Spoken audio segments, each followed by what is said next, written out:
During Dream Flight's Operation September Freedom, we flew almost 900 World War II veterans from across the country.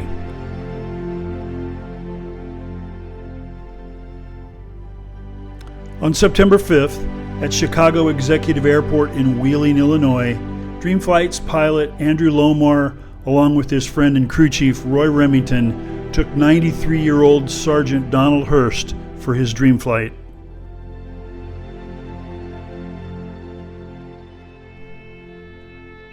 At 93, Don is one of the youngest World War II vets to get a ride. In 1943, at the age of 15 and a half, he was a high school student who suffered from dyslexia but excelled at anything athletic.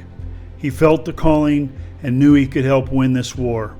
He was so driven that he lied about his age, went to another city, and signed up.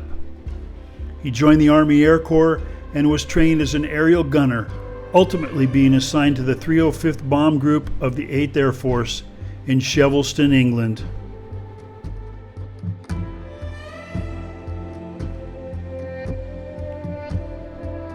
It is important to note that the strategic daylight bombing campaign over Germany was incredibly costly. Allied bombers experienced more than a 40% aircraft loss rate, with casualties totaling over 50,000. The average life expectancy of an 8th Air Force B-17 was 11 missions. The date was February 9th, 1945. It was Don's 12th mission as a waist gunner on a flying fortress. Their target that day was a ball bearing plant near Stuttgart. The next 2 days would test Don's courage and resolve way beyond his young years. Let's let Andrew and Roy tell the story. Chicago Executive Airport in Milwaukee, Chicago area, and that's where we flew what I'd call a true American hero. His name was Donald Hurst, and at 15 and a half years old, he was a waist gunner on the B-17 and was shot down over Germany. You want to tell the rest of the story? Yeah, so first of all, Don Hurst strikes you as an incredibly humble individual. And as Andrew said, Don served as a waist gunner in a B-17 flying bombardment missions over Germany. And during one of those missions, they had just dropped their payload, had turned around to head back to friendly territory when they were attacked by Messerschmitt 109s who were hiding behind the clouds, as he said, and struck from above. So suddenly dive bombed from all different directions by the Messerschmitts. They took aim and fought off as many as they could, but they sustained damage in their right engine, so they had to shut both the number 3 and number 4 engine down. Limped along as far as they could, but lost altitude, and eventually came to the realization that they were going to crash land in enemy territory over the Black Forest. And so at this point, the captain makes the call on the radios for everybody to assume the bracing position for an immediate ditch effort.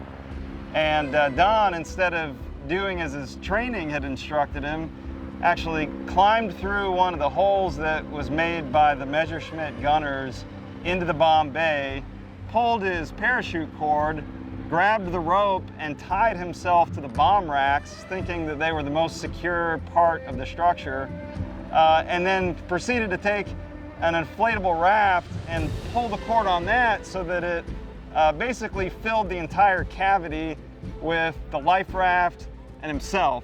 It was basically like the 1945 version of an airbag. Yeah. Pick it up. All right, yeah, so let's see, after they crash landed, he came to, and he was the only crew member who was basically uninjured.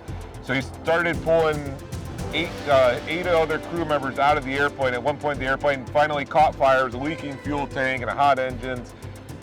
And he continues, he pulls 8 injured crew members out of this airplane, takes them to a wooded section nearby, lays them out, covers them with tree branches to kind of hide them. He dismounts a Browning 50 cal waist gun and takes 600 rounds of ammo in a tripod and sets up a protective position on the other side of the forest from his crew. A 50 caliber machine gun tripod was not something that you would typically find in a B-17. Don carried the tripod with him on every mission. He felt if he ever had to make a forced landing, he wanted a way to support his Sweet Melba Jean, the nickname he had given to his 50 caliber. At one point, the captain wakes up and says, "Hey, there's nobody here that can really, most all of us can't defend ourselves, we're too injured, we should give up and turn ourselves into the Germans." And he said, "No way, we're not doing that. I'm set up to protect us, so I'm going to do that." He sets up at his gun station, the Germans start attacking. He's able to kill 10 Germans and capture 2 of them in the process. And then ultimately takes the German military officer's soldier's uniform, and is able to sneak into Switzerland to get away, all at the ripe age of 15 and a half years old. Yeah. Well, so Don and the 8 crew members that he saved and brought across safely into neutral Switzerland, they survived that ordeal, thanks in great part to the heroic efforts that Don put forth. And so after all of this had come to pass, he finished his term. He actually served a number of more years before exiting the service. And I guess as they were investigating the incident and trying to document it, Don was cited a letter from the Chief of Staff, the Secretary of Defense, apologizing that they were unable to present him with the Congressional Medal of Honor because during the investigation they found that he had falsified his birth certificate, as Andrew had mentioned at the beginning of the story, just so that he could serve his country at the age of 15. And they also presented him with the Silver Star and the Distinguished Flying Cross, but during the research that went into those 2 honors, they basically came across the fact that somebody brought up he had disobeyed a direct order from the captain to lay down his arms and surrender to the enemy. What their finding on that matter was that the captain was deemed to be mentally incapacitated and was unable to issue the correct order given the circumstances. So Don was correct to act in the manner that he did and to defend his brother in arms from the attacking platoon of German soldiers. Just a heart-touching story and an incredible, I guess, combination of events that came together. The other thing that the letter from this Chief of Staff mentions is that really, you know, it was an affront to his sense of military justice that, you know, anybody would even bring up the idea that Don had refused an order, given the fact that he had rescued every single one of them from immediate danger. So just an amazing story of bravery and heroism that really puts a spotlight on the sacrifice that these men made during battle.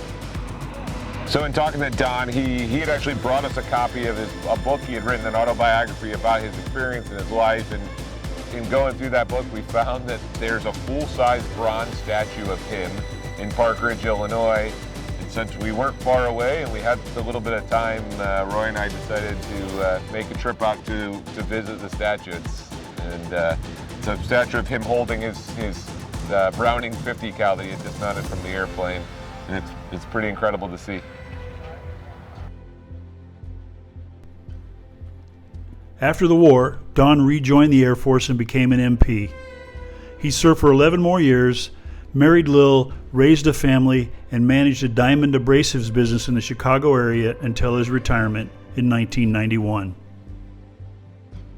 At the encouragement of his family, he wrote his autobiography titled "It Was Them or Us," to tell his amazing story and help him come to terms with the guilt he felt from the things he was forced to do to save his crew in a German forest 76 years ago. He spared the lives of 2 of the German soldiers that attacked his crew.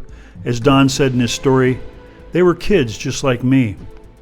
Both of those young German soldiers ended up helping Don and his crew to make their escape into Switzerland. In 1961, they both became American citizens, raised families, and retired in California. Don still stays in touch with them and considers them everlasting friends and heroes.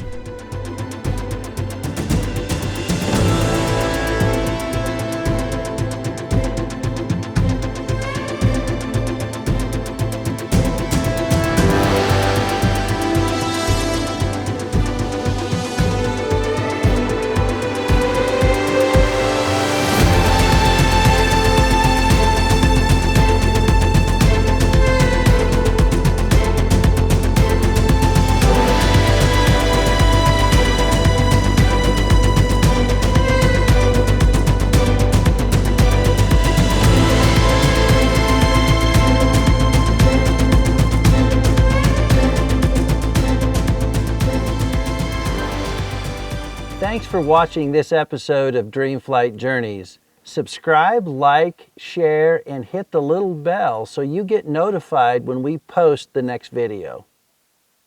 If you have a question about dream flights or want to tell us of a veteran in your life, comment below and we'll respond in future videos.